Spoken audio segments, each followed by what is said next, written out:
All right, y'all. You guys are live. All righty.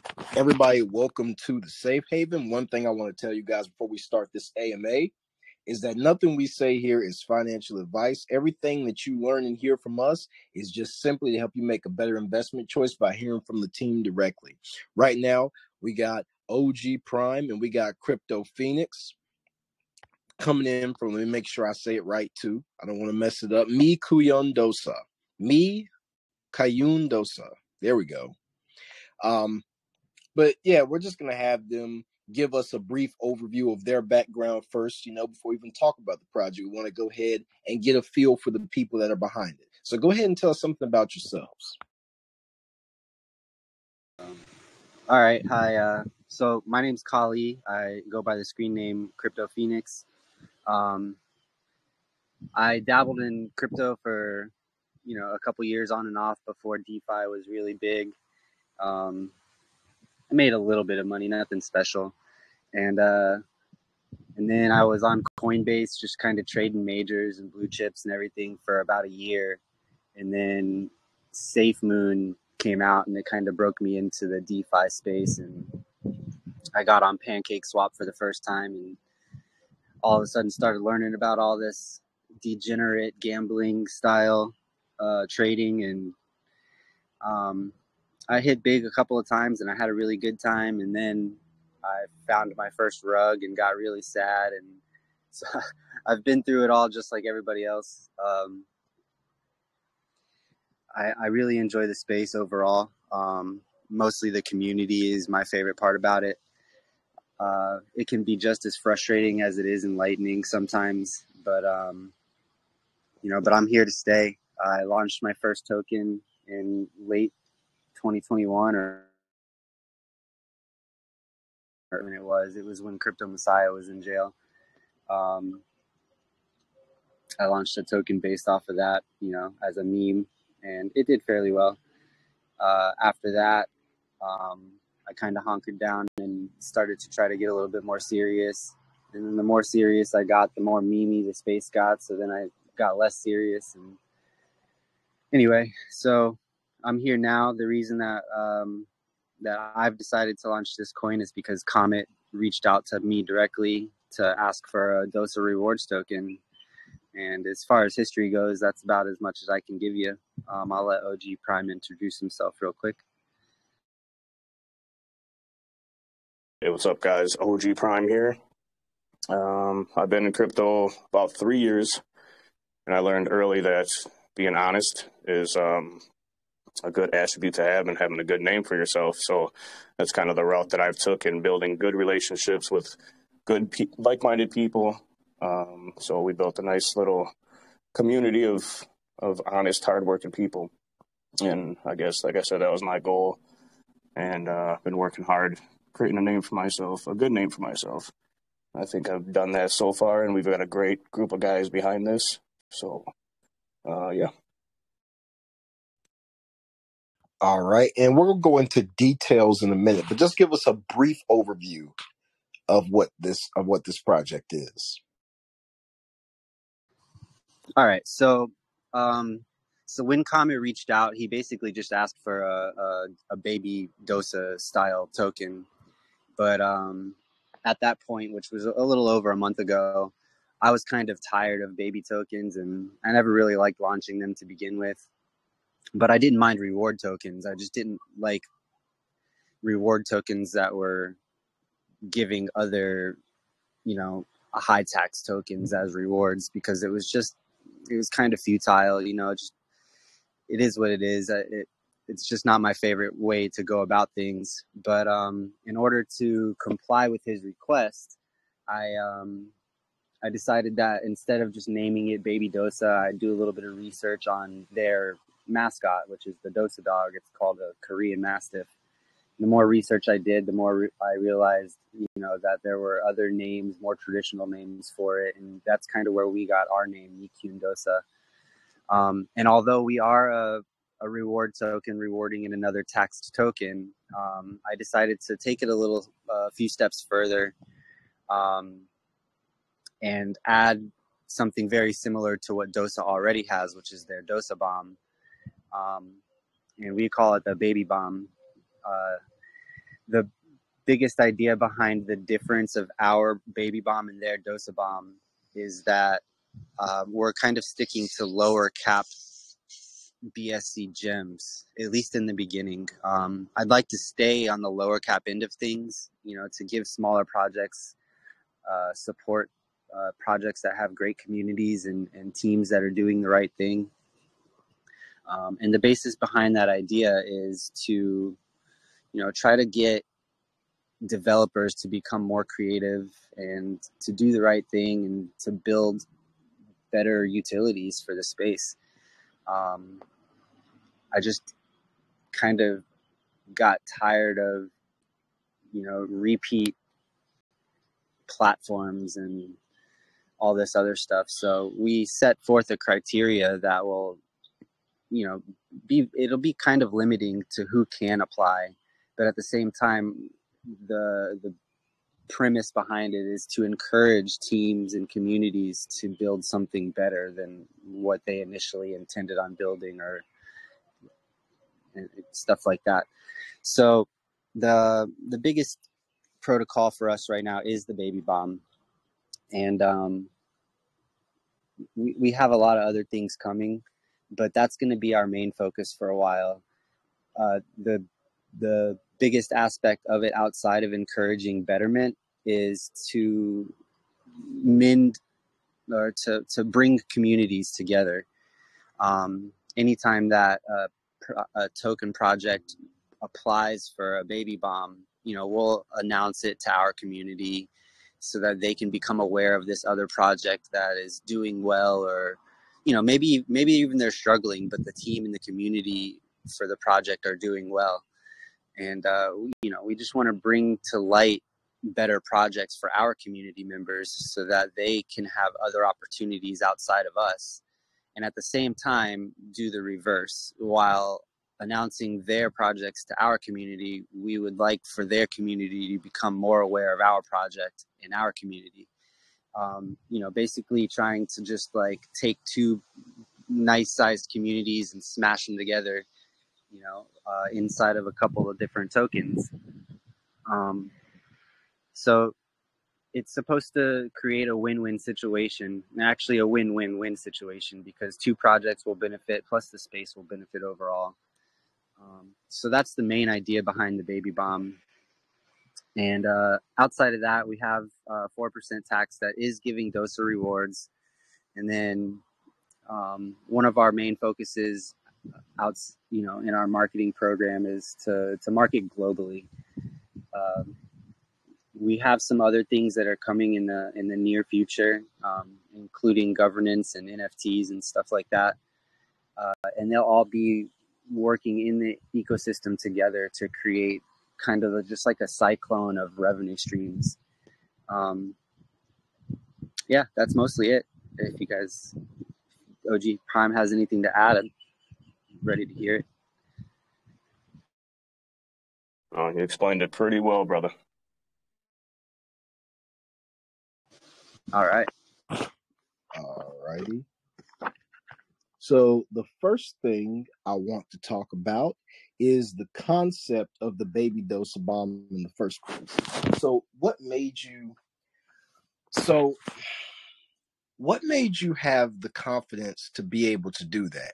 Because Dosa is really a larger project with a bigger following. What made you guys feel confident that you guys were the people, like you could put a project together that would be able to garner a similar type of success as Dosa had? Because Dosa became really popular because of that bomb. So, I'm not gonna lie to you. It's definitely gonna be a challenge. We have some strategic marketing in our roadmap that's going to hopefully lead to us becoming as big as Dosa. We would like to essentially be able to stand alone, while also, kind of partnering with them on the side, at least with Comet. And I think that the more we are able to get our community members feeling like they're at home in our Telegram and on our Twitter, the more the word will be able to spread. You know, it's obviously going to take time, and we're prepared to take the time to make it happen. Now, I'm not like Comet, and I don't have something like Crogecoin in my history to be able to just, you know, throw a tweet out there and gain 1,000 likes instantly. But we do know a lot of people. Our core team is pretty well connected overall. And I think that there's a lot of people that are still kind of sitting in the shadows, just kind of waiting for the word to go. You know, we already have, I think, 4 applications for the baby bomb. And, you know, one of them is a fairly big project that just happens to have gone under our criteria or fall within our criteria because of their, you know, they were above our criteria before. So in order to qualify for a baby bomb, you have to have less than $500,000 market cap. So we're definitely aiming at the space where, you know, they're low cap gems, not high cap gems like the Dosa bomb is. And it's going to be a lot of word of mouth and a lot of just, you know, repeat advertising and you know, just reiterations on social media, is just kind of just getting it out there over and over and over again. And every time one of our community members enters a project that they think is going to qualify or has the potential to earn a baby bomb from us, you know, it's going to be their duty to either bring it to our attention or bring us to that other team's attention. It's going to be a lot of word of mouth. That's going to be the biggest deal. But, you know, like, as long as we stay at it and keep going and follow our strategic marketing plan, I don't see why we can't become popular enough to actually have an impact on the space.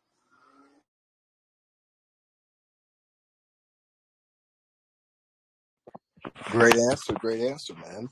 That was dope. I think you guys definitely have an edge that you're creating something with with a low cap standpoint, you know, because to be involved in the Dosa bomb, you do have to have a larger market cap. So it's really good that you guys are creating something that is of a lower cap. Now, one thing that you guys are going to be doing with the Dosa bomb that's going to be pretty much like a marketing tool for you is the project who wins is actually going to get that investment, and that's going to go directly to their market cap. So with that being said, you know, we're living in some bearish times right now. Things are a little rough and wild. You know, one thing that I'm sure some investors are thinking is, how do we know that we're safe here? How do we know that you guys aren't going to get the money for the Dosa, you know, and the money that you use for the Dosa bomb, you know, you're just collecting it from people, drop it, and then, you know, leave the project, and it's just your investment at that point. So how can we be insured security on where our money's going to be at um, after after the bomb is dropped? So once the purchase on the winning projects chart is made, the tokens that are purchased will be distributed to our top 50 holders. So we're not just putting a green candle on their chart, but we're also bringing them new holders, like, automatically. And we've been very transparent. We continue to post pictures of how much the baby bomb wallet has in it, so everybody's fully aware of what's there. We even used Space ID to name that baby bomb wallet. It's babybomb.bnb, so it's easily trackable. Yeah, I mean, there's not going to be one penny from that wallet that goes to anybody on our team. It's going to be 100% to be buying the projects and distributing it to our top holders. One thing that the team and I have discussed in the recent days was how volume fluctuates in the market, just kind of like how you said, it's like a bearish roller coaster right now. And, you know, we could have one fantastic week of volume, and then the week following will be very tiny volume. So we discussed putting a BNB cap on the baby bomb. So, like, for instance, if one week we get 12 BNB and then the next week we only get 3 BNB, maybe we should put a cap of 7 BNB on the baby bomb. And these are just rough numbers. Nothing is decided upon. You know, I'm just trying to give you guys the example of how we're thinking about approaching this. But yeah, we could bank some of the BNB from the high volume week into the lower volume week to make it fair for each project. make it more of an equivalent purchase for each week's winner. And maybe it doesn't take a week, maybe it takes 2 weeks. And that's all subject to change. Whatever it is, 100% of the baby bomb money will be spent on baby bomb protocol. Like, there's no question about it. Gotcha. That was the perfect answer, man. I like how it's going to be distributed amongst the holders and not just injected into their chart, because that really gives people security that you're going to stick around. Because I'm sure a lot of people were wondering, like, because there's all different types of stuff going on in this space, So that's just something I wanted to go ahead and get out of the way. Another thing that I wanted to know is when it comes to that vetting process. One time I was involved in the Dosa bomb. We had a project called Surge. We ended up winning it, and I'm not saying you guys are going to do this, but as soon as but while we were in the middle of that, of who was going to get the most votes and who wasn't going to get the most votes and who was going to ultimately win, there was a project called Croge. And Croge is essentially dead.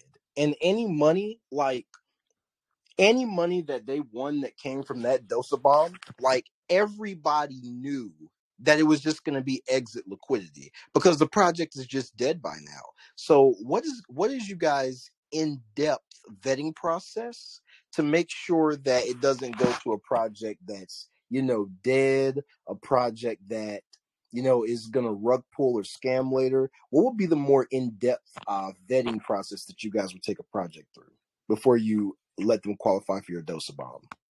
That's a really good question. And it's something that I've definitely thought about and we've, touched on slightly. Like, for instance, one of the projects that we have that's applied right now has already most likely hit its all-time high and come back down.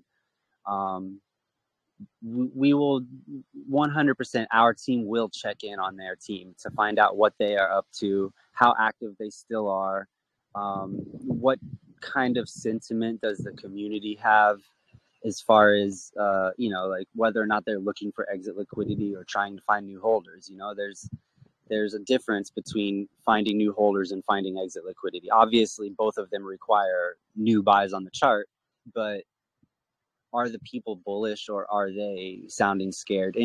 And obviously there's no 100% way to ensure that itself, but for the most part, like, we have our baby bomb application is pretty extensive.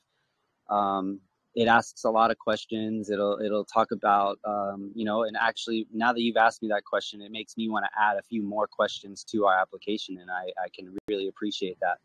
How much longer is your liquidity locked? I'll take a peek at their contract and make sure that everything is safe and unable to be rugged anytime in the near future. That was a really good question. Like, there are a lot of ways to go about it. And some things we can insure, and other things it'll just be impossible to actually insure. But our team is a fairly well-rounded team, and I think that we can go through their projects. My biggest hope is that each baby bomb will have 4 contenders ultimately, but it could have 12 applications in that same period. So hopefully we'll be able to eliminate those types of projects from the final 4 contenders before it even goes to a vote. And yeah, I definitely understand how it could be frustrating for Croge Coin to come in last minute and beat Surge out of an opportunity like that. We'll have to be really careful. Like I said, the majority of it will be based on the community sentiment, and I'm not going to say that any of us are like psychologists or anything, but we definitely can get a good read on what people are expecting of the future of the token and whether or not they feel like they're bag holders or whether they actually seem like they have a bullish future. And that'll be a big deciding factor on whether or not somebody becomes a contender rather than just an applicant. And I myself can read into a contract pretty well and decide whether or not it's safe enough to warrant a purchase of whatever size we are offering. I want our community members to actually be winners. I don't want them, I'm not going to send my top 50 holders a rug. That's definitely not within our will. So, that's actually insightful. And I'm going to go ahead and review a few things on our application and add some questions in there to ensure that we get as much information as possible from these teams. It's already pretty extensive, the application process, and it is available through our website and through our Telegram with a simple filter.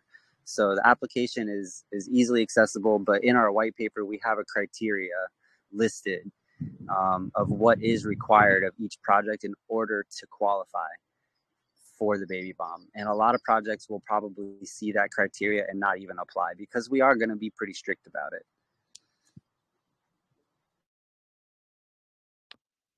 Got you, man. And as far as giving the projects the Dosa bomb, right? So first of all, let me go ahead and say that, yeah, that's what we just got done talking about is a huge deal, because it will give you it, like, if you guys set up rules like you've got to be at least a 25K market cap, you got to have at least this amount of volume, you got to have at least this many holders, and you're just in. Well, that right there, that sounds good right on paper, but when you get deep down into it, there can be a lot of projects that are dead at that level, you know? So it's good to take that in, because if people start seeing, man, they'll go ahead and give that money to anybody. You know what I'm saying? You're like the equivalent of the caller that just calls everything. You know what I mean? They'll give that money to everybody. They'll just, they'll toss it to anybody. And then people will get pissed off that their project that's got a great utility and really has something going on isn't getting the same amount of volume, and isn't getting the recognition that it should, and isn't getting the Dosa bomb over a project that might be like what do you call it? Like some Doge ripoff that does nothing and people pump and dump it all the time. So yeah, man, just make sure you got that in place. And yeah, so another thing I want to do is, once you guys inject money into these projects, do you plan on helping the projects grow and giving them exposure?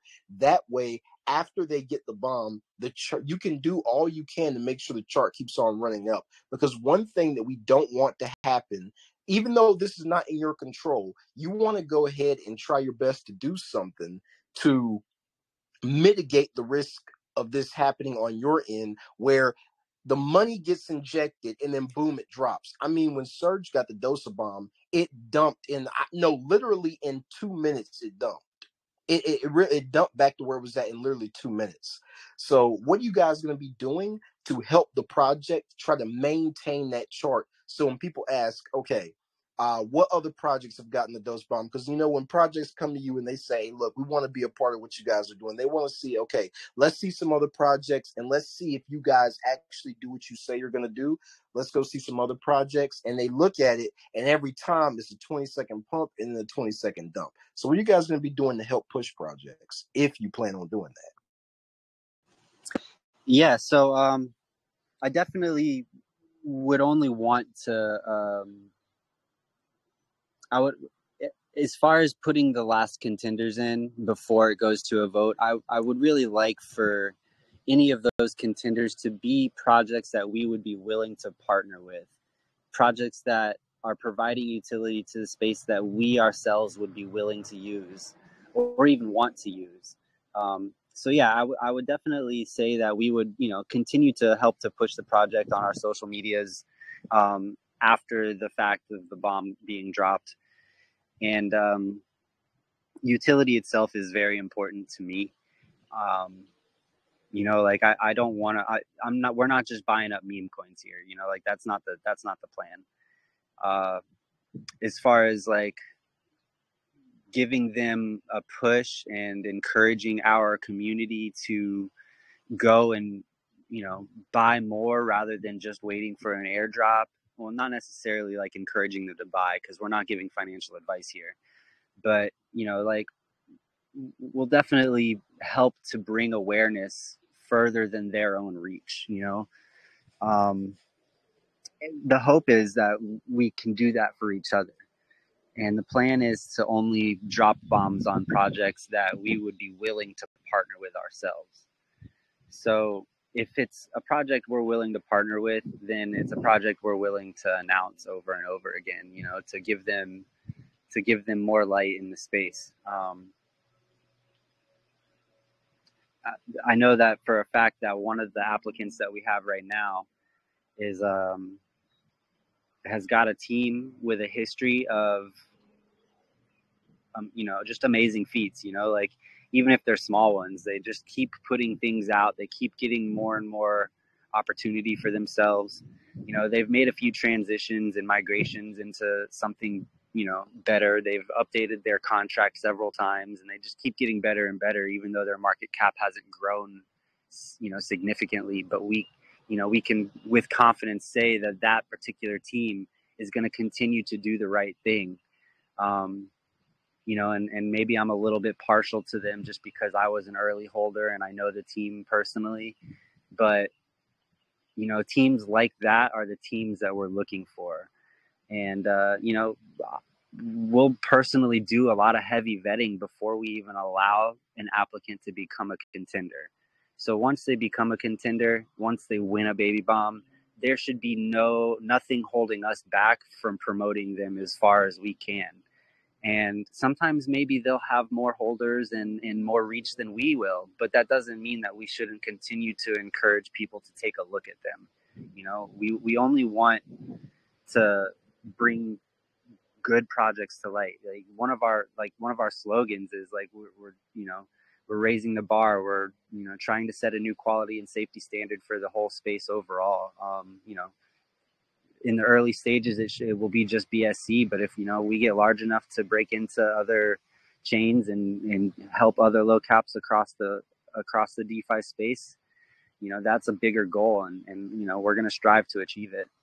But as far as pushing them and giving them more eyes, it'll be because they deserve it, and hopefully they won't reach that point in our protocol without having already deserved it. So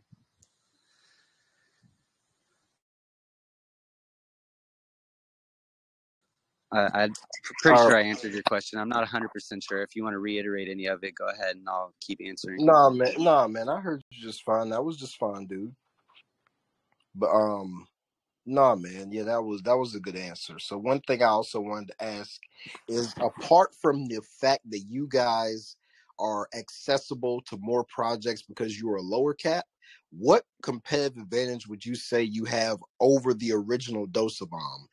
Because eventually it's going to get to a point. I'm just talking best case scenario. All right, I'm giving you the best case scenario. It's going to get to a point where you guys are directly competing with them.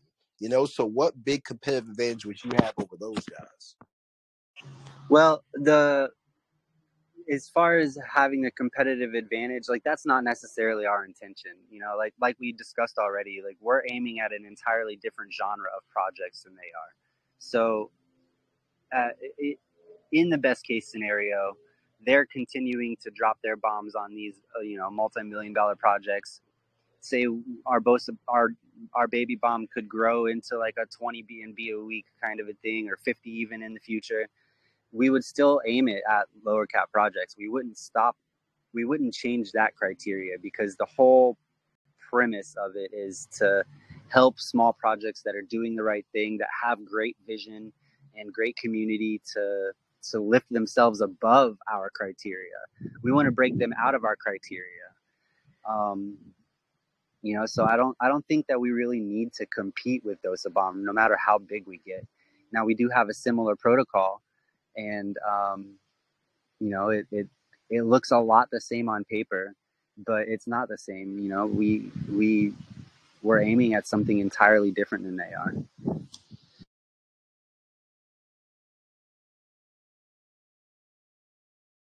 That's what's up, man. I got you, dude.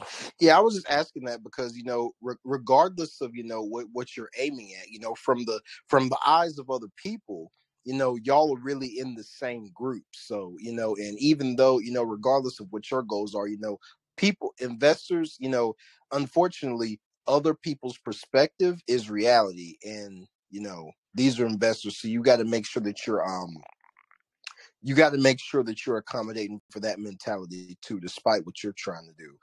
But anyways, man, let's talk about the marketing, man. So how do you, and this is the big thing, man. Big thing with projects is, money and marketing. So how do you plan on marketing this project? Because I know it's a taboo statement, and I personally don't like when owners and devs get upset with investors and people in the chat for asking about the marketing. It's extremely important, when you have their money. So what would you say your elaborate marketing plan is? Okay. So what avenues do you plan on using to market this project? Okay. And then not only what avenues do you plan on using to market the project? What is the flow of your marketing going to be? So not just what are you going to be doing the marketing, how's it going to flow? So that way we can know what to expect if things get quiet in the background or if things seem like they're a bit slower, but they're really running full speed behind the scenes. So what do you guys plan on doing the market, and how is that marketing going to really flow? Okay, so and personally, I don't hate the question when marketing. My biggest pet peeve when it comes to that question is when they ask and there's like two comments above that has the answer. Like that's the stuff that bothers me. It bothers me when people don't read. But at the same time, I understand, like they just pop in the chat and there's no reason to scroll up, just ask the question they want to ask. So I do my best to not get so frustrated about it, but it happens naturally. But as far as avenues go, we're going to start with this AMA tour. We're going to continue to be, real pushy on Twitter. And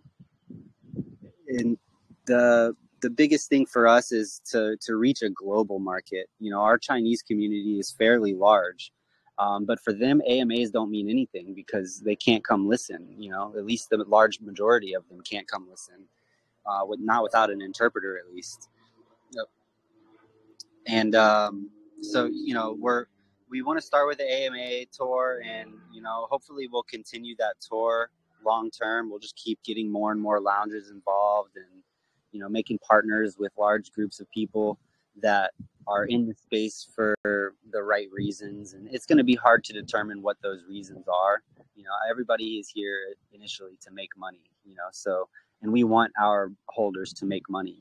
There's no ifs, ands, or buts about that. So we're going to start with this AMA tour, and then we're going to kind of like break out into Twitter spaces and maybe even host a bunch of our own, and not necessarily just with projects that are applying for the baby bomb, but like maybe, like just crypto discussions overall, where we're the host and we're able to just push ourselves in a grand scheme of things. We're moving marketing outside of Telegram is like going to be our prime target. Telegram is great, we love Telegram, but at the same time it's very limited. So we're obviously gonna get advertisements on all different kinds of platforms, dexes, all that kind of stuff. We do have plans on going into exchanges sooner, as soon as possible, really. We'll break into some small ones first, and as our market cap grows and we have more liquidity to share with those exchanges, we'll break into larger ones. And the more revenue that we're able to spend per day, the more advertisements we'll get. One of my favorite types of growth is onboarding people who aren't already in DeFi. Like those people who maybe are like, for instance, Robinhood investors. Like if we can figure out a way to like target that audience that's already kind of dabbling with the idea of being in crypto, but just not really being in crypto, and kind of getting their attention and helping them realize that there's an entire community out here. It's not just degenerate gambling, but there's something more to it, and there is a lot of money to be made.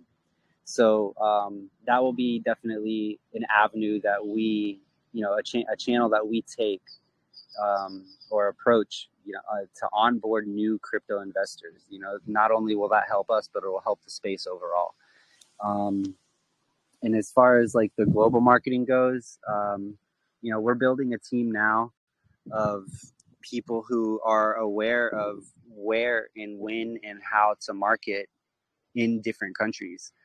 Right now we're mostly just in the U.S. and then like the UK and maybe a few Europe's countries are within our grasp. But we also have a very large Chinese and Vietnamese community, and I have a couple of the people that we've made admin within those groups that are helping me and us to find the right places to spend our money in order to gain the most traction. The marketing plan is going to be long term. I'm not trying to just please a couple of people who feel like, like, why didn't you pump yet kind of a deal. Those people are not necessarily my biggest concern. My biggest concern is the long-term steady growth of our project, which will in turn help the space overall. So as far as I said this on the last AMA, marketing is not a straight line. It's going to have a lot of curves, and it's going to have a lot of diverging paths. And I could lay out a perfect plan right now, but it might not be perfect still tomorrow. So we're going to go with the flow, and we're going to feel it out.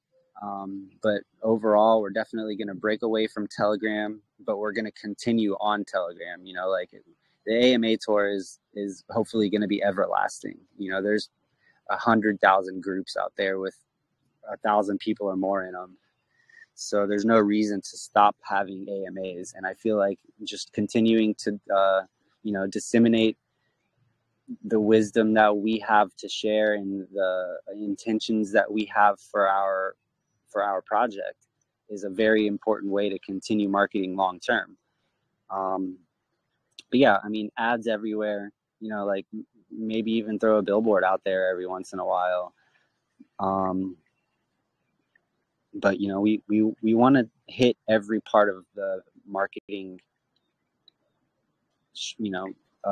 structure. Like the Wreck-It Ralph has a super strategic plan, and it's all written down, and there's just so many different things that we can do that it's hard to determine what to do first. So for now, our line is just Telegram, Twitter, ads, and then, break into all of the other countries and, advertise there as well. Now, we'll probably get onto 4chan. We'll probably get onto StockTwits, and there's just so many different places for us to go, and we want to hit all of them. There's no reason to not do any one type of marketing. I mean, maybe I'll have a guy make a bunch of stickers and send it to our holders, the ones that are willing to dox an address, like have them post stickers everywhere. There's so many things we can do and are willing to do in order to market us for the long term. The bigger we get, the more vast the opportunities for marketing actually become. So we're going to try to make it kind of like an upside down pyramid of growth. Got you, man. Got you. And as far as, like I said, it's the, marketing and finances go, I want to talk about the financial side of things as well, dude. So in terms of the project's finances, I noticed that there's a 47% pre-sale raise. And I always ask people when I see this, because there are some people who they will allocate a large portion of the total supply to the pre-sale. And that sounds cool. But, and it's not inherently bad or wrong or anything, but when that does happen, it does leave some questions. And the reason it does leave some questions is because if a project has to use half of, we're not saying always has to, but if a project is taking half of its supply and using it and needing other people to raise money for them, it can leave the question of, does the project not have their own money to market it? Do they just really need a lot of extra investors' money or anything like that? But anyways, What would you guys have to say to that? Why would you guys have the pre-sales set that high? So the main reason that I set it as high as it was in order to give us good liquidity. Because the whole plan was to use 50% of the raised funds to put into liquidity. So the liquidity is not bad. If you take a look at our liquidity, I think it's like still 1/4 right now, maybe 1/5. And I wanted liquidity to be thick enough for people to be comfortable putting in big buys. And we didn't come into this as a large company, and we had a small budget to make things happen while we were building pre-sale. And when I say small, I just mean like 10 BNB or so. We wanted to build a community token. We built we built a community before we put the project out. And in order to help those people feel like they were a part of the project, we wanted them to have, a nice part of the supply. Now, nobody got a max wallet in pre-sale or anything like that. We made sure that they had at least, 40% of a bag to fill post-launch. But no, it wasn't necessarily that we just needed other people's money, but at the same time, yeah, it was like OPM makes the world go round. It's just a fact in finances, like almost every extremely rich person that you've ever heard of used other people's money to make their money. Now, our team isn't being paid a significant amount of money, like by any means. The majority of the pre-sale funds that weren't used for liquidity are still sitting in the deployer wallet, and that's what we're spending on our AMA tour. That's what we're spending on our DApp developments and stuff like that. We haven't even touched our marketing wallet yet, and we still have like a good 20 BNB left over from the pre-sale to spend. So, there's just there's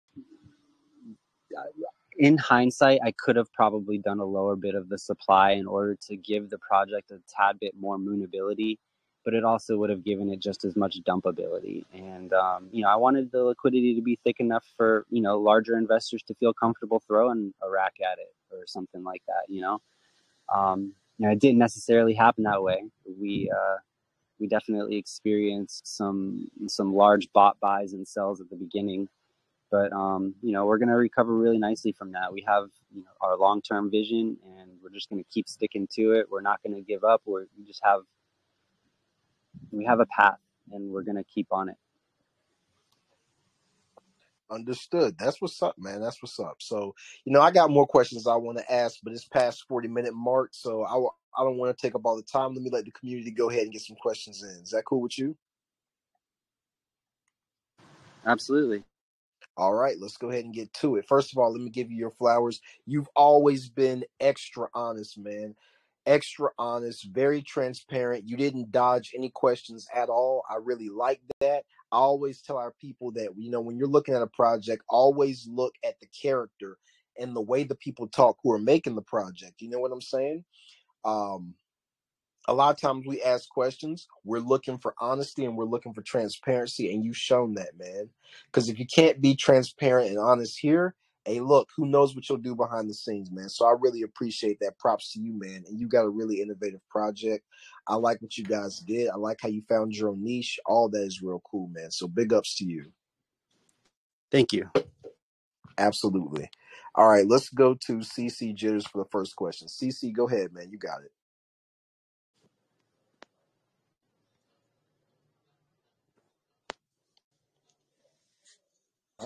Can you hear me? Yeah, go ahead. Ask your question. Oh, okay. Okay, cool. Sorry. Okay, so one question I wanted to ask was based on the liquidity pool. As I can see on your on the website and the tokenomics, I saw that the more transactions go on, the more 1% of the transaction will be added to the liquidity pool. I was like, okay, that could be a way to make the liquidity pool working 24/7.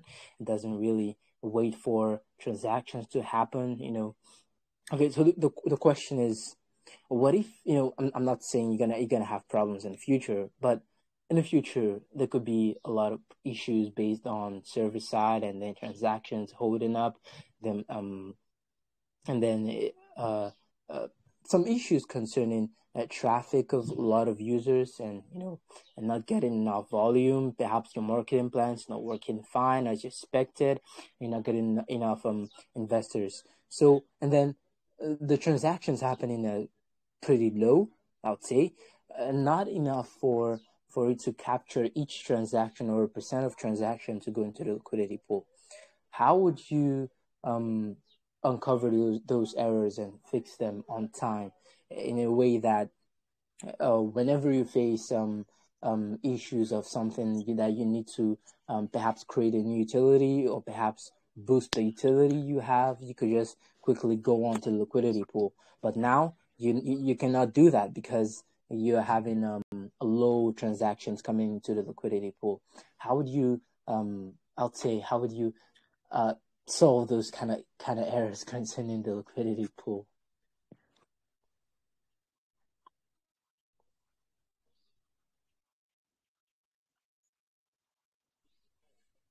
I'm actually not sure that I understand your question. The liquidity pool is pretty safe, and if a transaction is too small for the contract to warrant a liquidity purchase after every single transaction, it just builds up until it's got enough to actually create more liquidity. And the liquidity pool, the liquidity tax sends the contract creates LP directly and then sends it to the deployer wallet. And we'll continue to lock that liquidity unless there's a vote put forth that says that we should use it for something else. As far as I can see, there are no errors in this, and maybe I'm misunderstanding your question.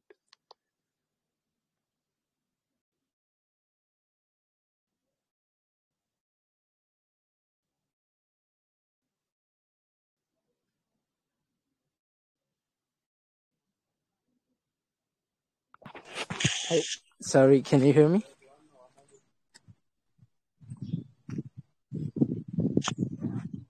Yeah, we hear you. Oh, okay.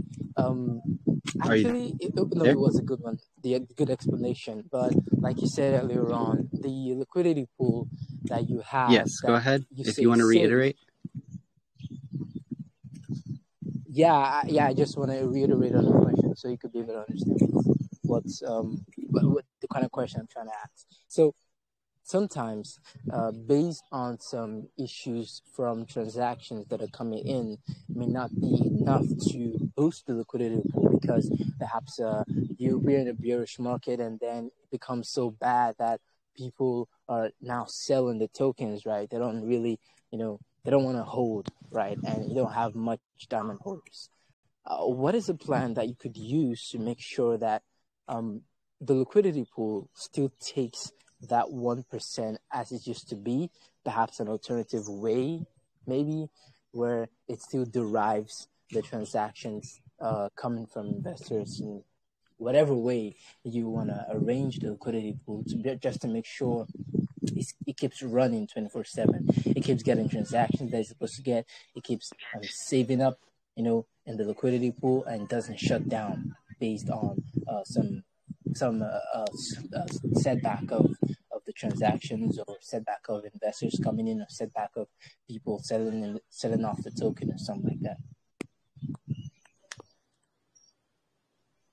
I'm still not sure if your question is really about code or about like our intentions with the liquidity pool.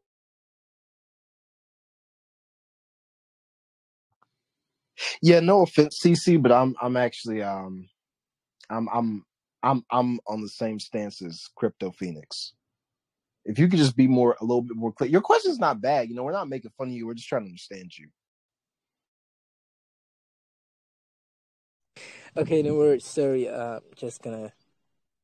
Okay, no worries. Okay, so I'm just gonna kind of like cut the question short in a way for you to understand.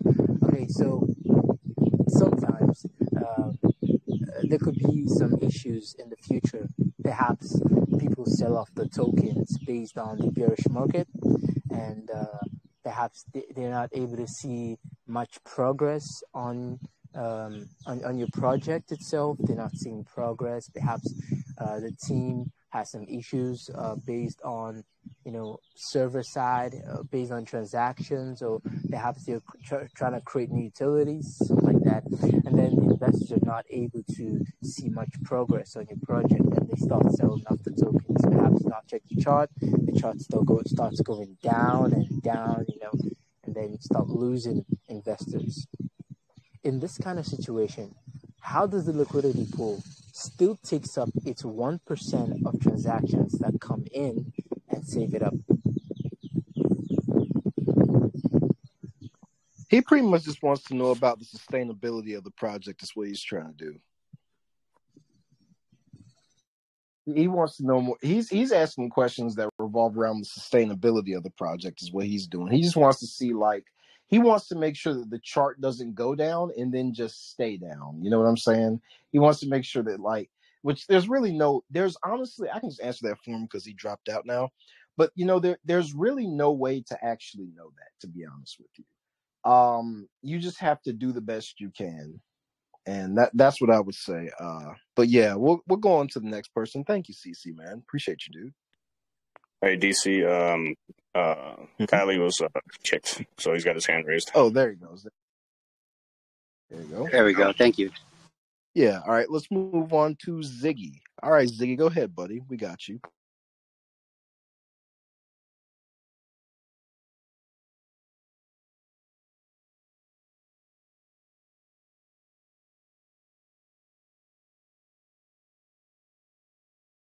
All righty, and moving on.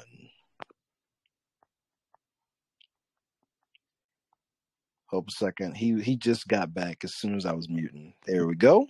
All right, Ziggy, go ahead and ask your question, sir.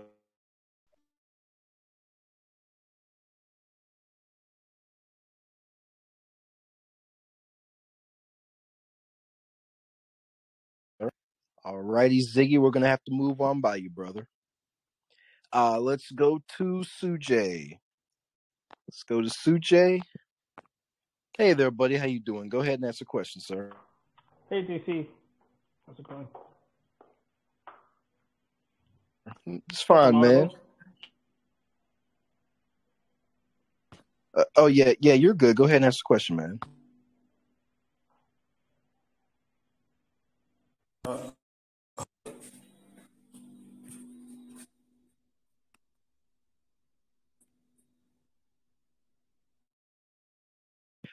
All righty, let's go ahead. All right, Sujay, go ahead and ask the question, brother. There you go. Yeah, okay.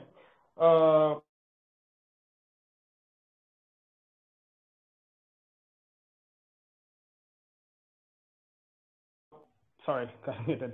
The question is, once a project gets selected through the votes, as part of rewarding them, would you also offer them an AMA on your platform for them to pitch to your community and provide updates or anything that they have? Absolutely. In fact, I think it would be great to give all 4 contenders their own AMA, or maybe just one single AMA where all 4 contenders can come and give their pitch for our community and for all of their communities combined to come and listen to. That way we can all have more information. And like DC said, it gives us an opportunity to feel out the character of each of the teams in order to, to better cast our votes. The more information every individual has, the better it is for all of us. Okay, so you're talking about pre-AMA, before the voting process. Absolutely. I mean, the once we have 4 contenders, there won't be any votes until there are 4 selected contenders. So between the moment where the 4th contender is selected and the time of the baby bomb drop, we could have at least 1 AMA, maybe up to 4. But yeah, I mean, yeah. Yeah, no, that works too. I was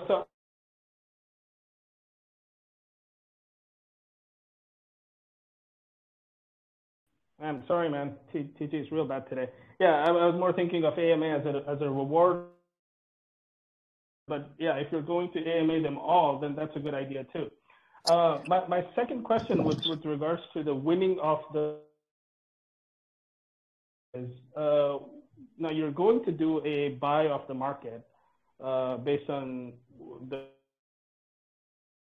Would you want to do that as a single large buy, or would you want to split that into multiple smaller buys? Community members would be aware of the fact that there is a big buy coming in because of the project winning this vote. Would you rather not declare the exact time when you're going to do the buy and not do a one single big buy, instead split it into multiple buys? Would I'm that all make more about sense? I'm all about the surprises, man. I don't think we would announce an exact time, and I think it would be at the discretion of our team as to whether or not it would be worth it to put in a single large buy or to put multiple buys in.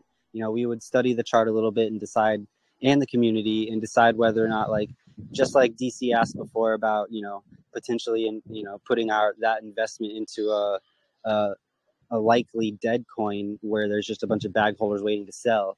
You know, we would definitely do our due diligence before making that decision. Um, Honestly, I think that it would probably be best for us to put in, you know, a few smaller buys. But as far as announcing when that will happen at an exact time is unlikely. And to further answer your first question, yes, the winner of the baby bomb would also get another AMA. And, you know, like that goes along with the other question that DC asked about how we would continue to promote the project after they won. We would give them their own personal AMA after the drop as well. Sounds good. Sounds good. Thank you so much. Appreciate the answers. Yes, sir. Thanks, DC. Oh, you're very welcome. Yeah, definitely questions to ask, man. I appreciate those. Yeah, because that brought up a good point, man. Because you don't want to drop. You know, it sounds good to have a big buy, but at the same time, you know, in this market condition, you know how people like to dump stuff. You know what I mean? So yeah, let's go ahead and go to Miguel. Okay, Miguel, your mic's unmuted. You can go ahead and ask the question, man.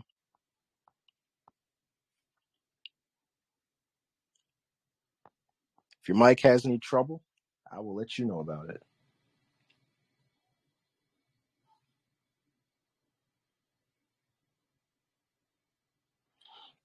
All right, Miguel, we got 3 seconds.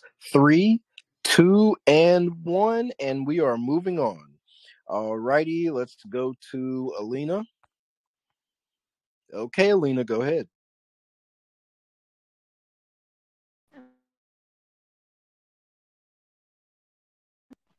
Hello, can I ask question? Of course you can. Go ahead. Okay, my question is, how does the project documented in Dosa address that challenge of real-time data processing and analysis in distributed system? And what techniques and architectures are employed to ensure low latency and high throughput data ingestion, processing, and delivery, such as stream processing frameworks, distributed caching, and in-memory data stores? And what are the trade-offs and limitations associated with these approaches in terms of consistency, durability, and fault tolerance? Okay. I think I understood most of that. You got pretty technical on me there. um, so as far as the distribution of the projects that we purchase go, in the earlier stages, it will be manual. You know, we'll probably use a contract similar to you know, Pink Sales airdrop contract or something of the sort. We do have a dev in the process of writing up one for our personal use. As far as the data becoming public goes, you know, like we can just post the transactions for everyone to see. They're only going to 50 holders, so it won't be time consuming. As far as ensuring that they're all done properly, the math is quite easy. and we can probably automate that equation within the contract that we have written for us.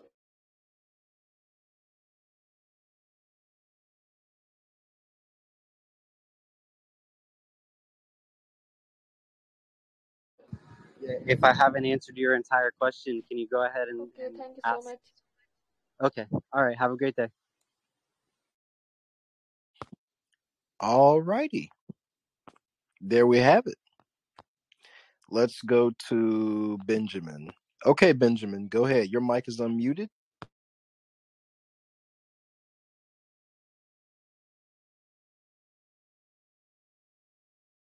All right, Benjamin. Oh, by the way, everybody, we're at the one question limit right now. So everybody gets one question now, okay? Okay, everybody gets one question. All right, Benjamin, you can go ahead and ask your one question. Go ahead. Okay. I just want to say thanks for giving me this great opportunity. I've been listening to the AMA for quite some time now, and I really see it's a great presentation from you guys. So I'm moving on to my question. I was curious to know, like, are you guys having like some kind of loot tax? Because I was curious to know, like, what would be the main source of revenue, and also, is there like any? Are you guys having like any private sale? If yes, I just want to know, like, have you guys completed the private sale? That's my question for today. I don't know if you can answer those questions.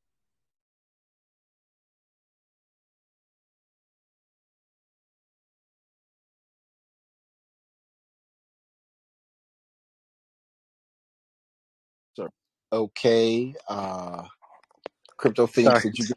Sorry, I was talking to the closed mic. So I actually only understood one part of the question anyway. It kind of got a little glitchy, but I heard the question of our main revenue source. And currently in this stage of the project, the main revenue source is via volume and the marketing tax. We do have some things to add to the ecosystem in the near future that will provide significantly more revenue. Like I said before, we're trying to grow like an upside down pyramid. We're starting small and we're gonna get larger and larger, and it'll be exponential. But for now, like for these next few weeks, it will be via volume and marketing tax. Plus, like I said before, we have quite a bit of money left over from the pre-sale.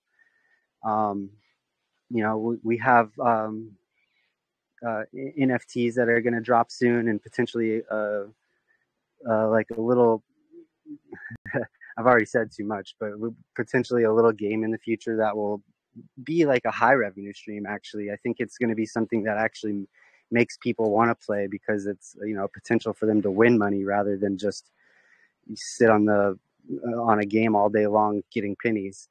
So there's multiple revenue streams in our future, but right now it's definitely marketing tax.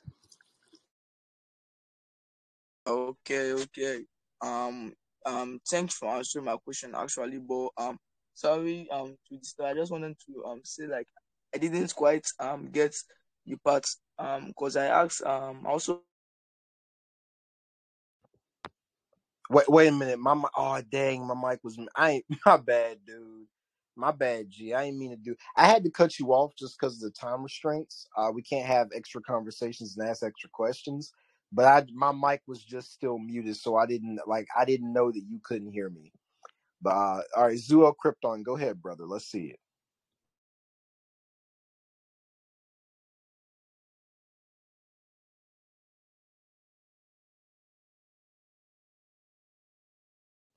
All right, Zoo L, you got 3 seconds. 1, 2, and 3, and moving on. Let's go to the Beowulf.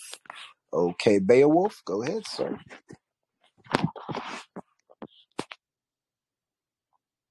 Beowulf, your mic is unmuted. Go ahead and ask your question, sir. Okay, 3, 2, and 1, and we are moving right on. Next, we're going to get some comment questions. All right, Masaki, let's hear it, Masaki. Let's go. What's up with you, man?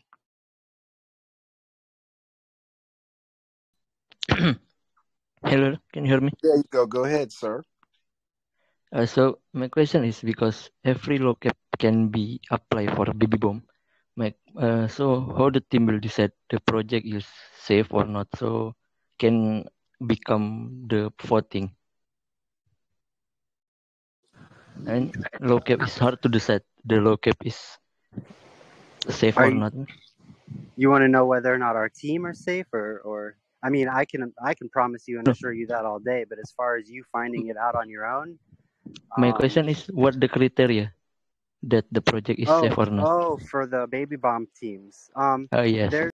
there's that's all in the white paper. I would have to actually pull it up to reread it because it took me a long while to write it up and make sure that it had, quality standards in order to require. But for the most part, it's got to be between 25 and $500,000 market cap. The team has to have a utility that is already built or in the process of being built that is actually useful for the space. Um, they can't have higher than 10% tax overall.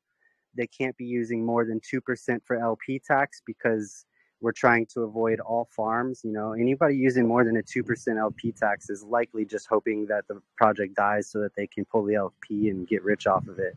Well, not rich, but anyway. And marketing tax can't be higher than 5% because that's also, in my eyes, farming.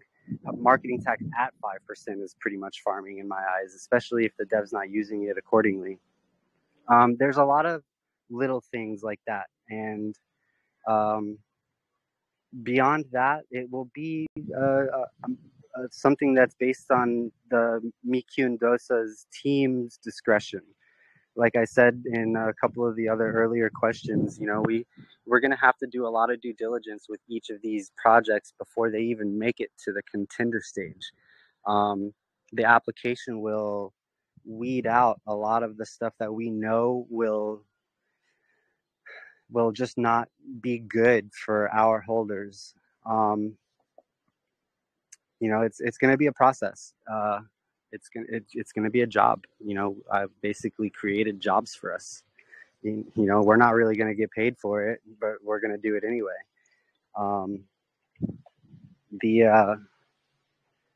The project itself has to be something that's got history, that's got a little bit of clout.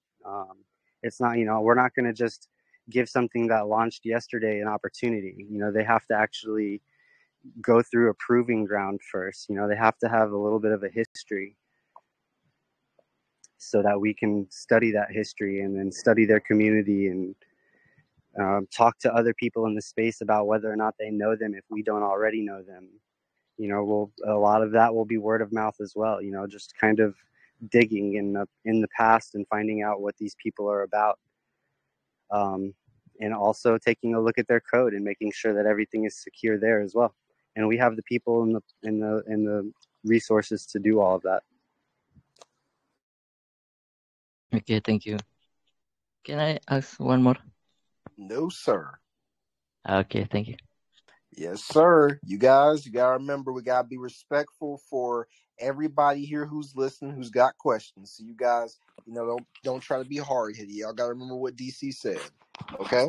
Now I got a comment question. There's King Tom. He wants to know if you guys have any partnerships planned in the future, any plans of getting partnerships. That would be a simple yes or no question. Of course. All right, that is great, fantastic. And then we also had Jonathan C. want to know if you guys plan on doing, or if you guys would have somewhere an insurance fund just in case the project that you inject money into ends up rug pulling. That's a good question. And like earlier, as we discussed, there would be, we were considering putting a cap on the actual baby bomb itself. So the thought process behind that is not only for banking B&B into the next week for the baby bomb, but also creating that exact thing. Okay, and we've got Boy 2001 wants to know, what other languages do you plan on marketing this project in? Eventually, all of them. Any language that's a high participation in the space. That is perfect. All right, right back to the voice chat. Let's go to Somebody who I haven't seen before. Let's go to East Coast. Okay, East Coast. Let's see it. East Coast, what's up, man? Go ahead and ask your question. What's up?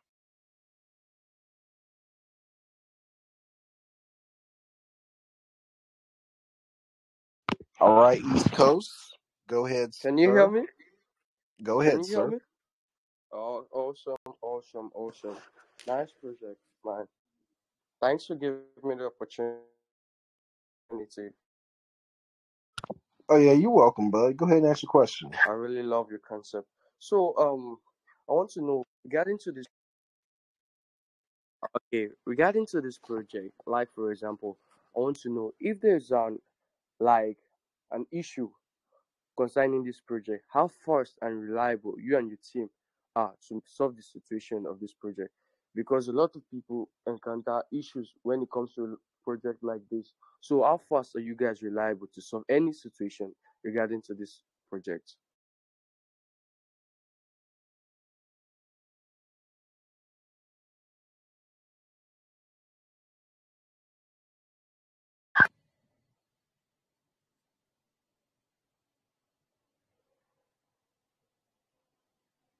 Crypto Phoenix, your mic is muted.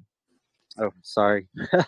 Can you further your question into like what type of issue you might be concerned about? Like we just discussed on how, um, like if there ever was a issue with the selected project, how there would be an insurance fund. The code has been thoroughly tested on testnet and mainnet hundreds of times. There will be no issues there. So what kind of issues are you talking about? And I wasn't too clear on the end of the question to begin with.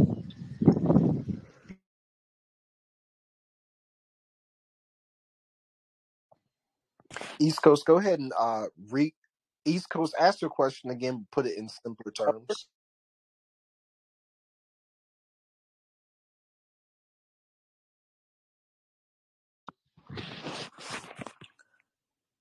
Okay, East Coast, we're gonna have to go on to somebody else, brother. All righty, let's go to Clueless as Fuck. Okay, go ahead, sir. Go ahead. Your mic is unmuted and the floor is yours. Clueless as Fuck.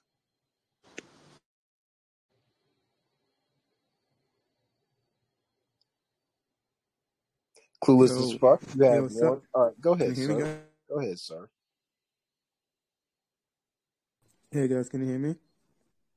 Go ahead, sir. Ask your question. Yo, so my question is regarding the voting system. How can you guys like avoid the baby bomb being manipulated, or like whales controlling wherever the bombs drop? Like, you guys have any requirements for that? How does that work? So we were thinking about the token distribution as far as votes go being a little bit different than Dosa bombs. Instead of giving one vote per per this amount of tokens, we were going to only give up to 3 votes per wallet based on the amount of tokens that they held. Once there'll be 3 tiers rather than, say one guy owns 1%. Instead of him getting 100 votes, he'll get only 3 votes. So that will help with the whale manipulation of the voting system. But unfortunately, just like any other governance system, the more tokens you hold, the more votes you get. There's no way around that. And it would also be unfair for the people that are holding larger amounts of tokens for them to not get more votes.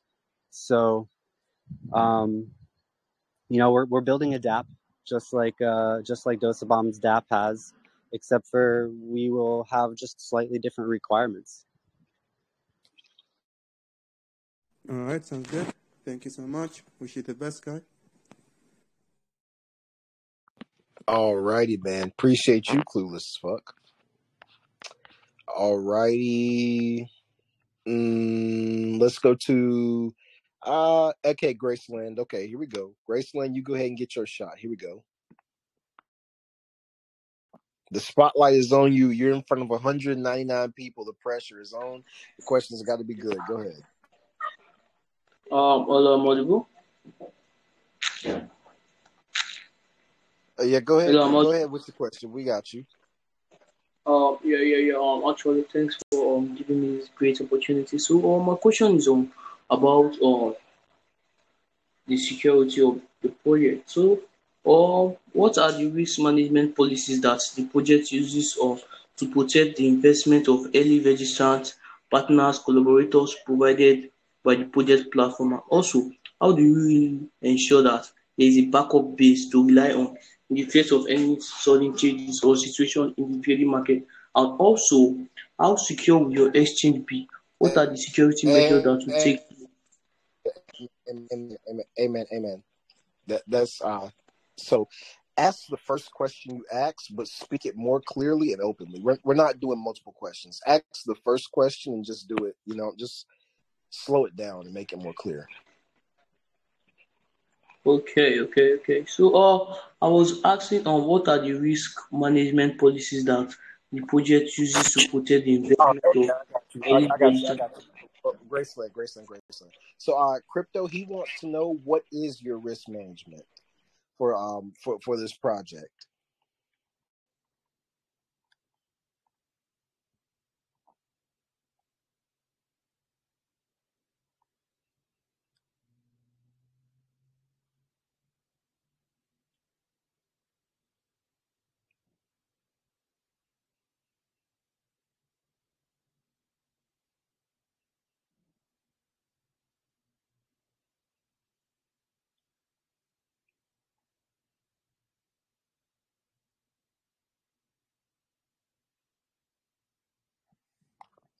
Okay. Crypto Phoenix, your mic is muted. I don't know if you're talking with So, sorry, I did it again. Um, I'm not exactly sure which kind of risks you're talking about, but as far as we've answered that question several times here about the projects that we're going to determine get to become contenders for the baby bomb. And Yeah. if you're more asking about like exploitability, then there is none. Our contract is safe. There's no way for anything to be exploited. Yep, we got it. That's good. That's real good. All right, Graceland, there you go, buddy. There's your answer. Let's move right over to. Let's go straight to Tommy. Okay, Tommy, and we're gonna get one more person and one more comment question. That'll be it. Yo, what's up, guys? Can you hear me What's clearly? up, man? Go ahead and ask the question. Yeah, sure. So I see that 4% of the rewards, 4% of the taxes going for the rewards. I want to know, will it be possible to compound it to USDT or something else? There is a function in the contract that allows you to compound it, but we don't want to make a liquidity pair with DOSA. It just wouldn't be healthy for our chart. Uh, it would create too many outlandish arbitrage opportunities, and it would attract bots and stuff like that. So it's just not a good idea. You can, however, always sell your DOSA for BNB and then buy more. I mean, if it was a stable coin or another native token that had no taxes, we would make a pair, but it's not, so we're not going to do that. Awesome. Can I go ahead for another short one? No, sir. Curious. No, sir. All right, baby. Thank you so much, man. All right, see you. Thank you for coming out, Tommy. Okay, we had a deal asked in the comments. Where do you guys see yourself in the next 2 years? Oh man, at the top. That's what's up. Yeah. Let's see. Let's go to Cybog. Okay, Cybog, what's up, man? Let's go ahead with it. Can you hear me? Yep, go ahead, sir. Oh, awesome. Thanks, man, for giving me the opportunity to speak. Thanks very much. So this is what I want to ask. Like for example, I'm using your platform on your project, working on your project, and I encounter a technology issue. So how fast are you guys reliable to help me to solve the situation I'm facing while using working on your project? So if you're talking about like using our dApps, then our developer of those dApps will always be on call. As far as the rest of our team being technologically, astute enough to be able to help people within the Telegram asking questions about it, yes, I mean I definitely am, and the majority of our team can be easily trained to also help through those problems. Okay, and also, do you also plan doing marketing? No, sir. No, sir.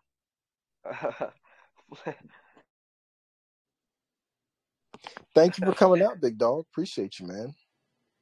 You know the rules, man. We got a 1-question limit, brother. Okay, thanks, DC. Thanks, DC. Yep, no problem, dude.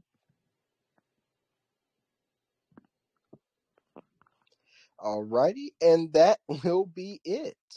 Okay, that will be it for all the questions. And now let's go ahead and move straight on. Let's go ahead.